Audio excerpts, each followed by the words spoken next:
Welcome to the 7 Minutes with Q podcast. I am your host, Q. Welcome to the show. Today on the show, we're going to talk to Araceli Avionn. Welcome to the show. Thank you. Thank you for having me. No problem. Did I pronounce it correctly? You did. Araceli Avionn. Avionn. That's awesome. So she is a motivated leader who mentors, coaches, and empowers others to create and obtain goals in their personal and professional lives. Her mission is to engage, excite, empower others by utilizing the personal skill set and life lessons to reach greater heights in education and leadership. Welcome to the show. Thank you. Thank you. No problem.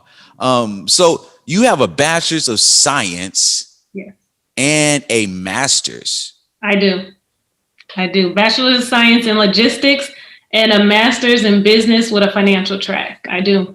So I actually work for United Airlines. I'm a senior leader within United Airlines. And so I lead large groups of individuals. I lead a management team, a group of like 15 managers, as well as underneath them, a team of about 300 to 400 employees. So I manage like in the logistics world, things from getting point A to point B to get on the aircraft. So you work in corporate. Would that be fair to say? That would be accurate. That 100%. So, without jeopardizing too much, what has your experiences been like being a Black woman in corporate America?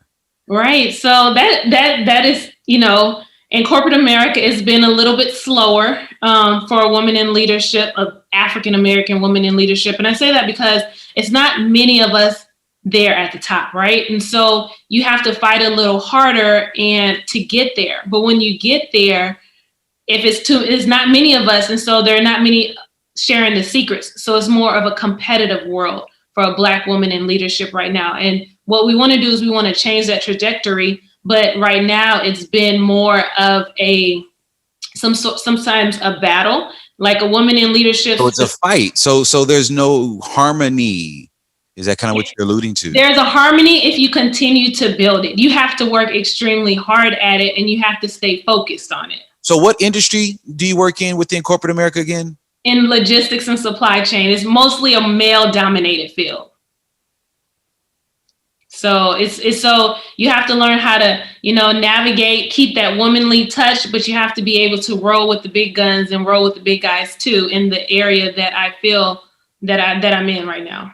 What would you say to Black women coming into corporate America, Black women who are maybe their first, in their first year, first 2 years, first 3 years, and they do know that this is, where they want to be at? What kind of advice would you share with them? Right. So in that sense, I would say that emotional intelligence is important.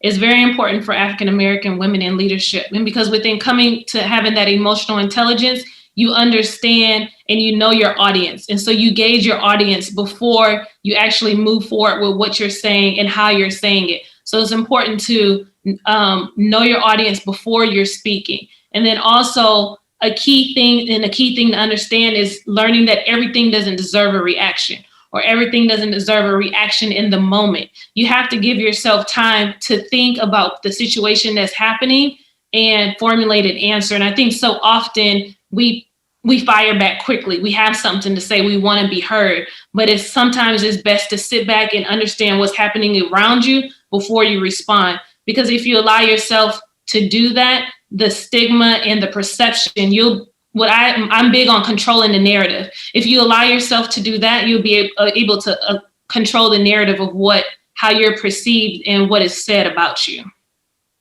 So that's what I would say for people, to women. Shifting gears, let's talk about your book. Okay. How many books have you published, written? So right now I'm part of a book to where I am a co-author on. It's called Power Moms. And in that book, I speak on finding your invisible strength.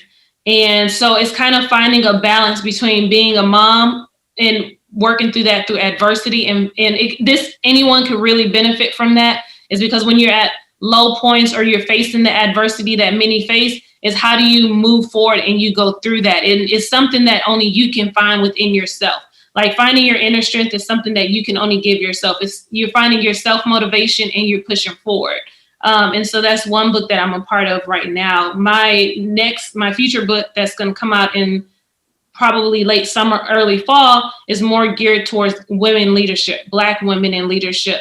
The title is going to be Underrated, the New Face of Leadership. And so that's going to be the book that gives the roadmap of, just starting in leadership, what to look for, how to get a seat at the table, when knowing how to respond and things of that nature. And those are the tidbits that you're going to get in the upcoming book that I have. It's also going to speak of many occurrences that I've been through with being a Black woman in leadership, some of those things that are not popular to speak on. And so all of that you're going to find in the book that's coming up in the late summer. Where can people find you online? So online, you can find me at iamaraceli.com. And my Instagram is iamaraceli.com. I am Araceli Avionn. That's how you can find me. It's back there too. AraceliAvionn.com. Well, there you have it, folks. This is the 7 Minutes with Q podcast. Definitely go and subscribe. If these stories resonate with you, subscribe, reshare, like, show some love. Remember, we want to grow independent of the big labels and platforms. Agreed. Thank you, everyone. This is awesome. So thank you for having me on your podcast.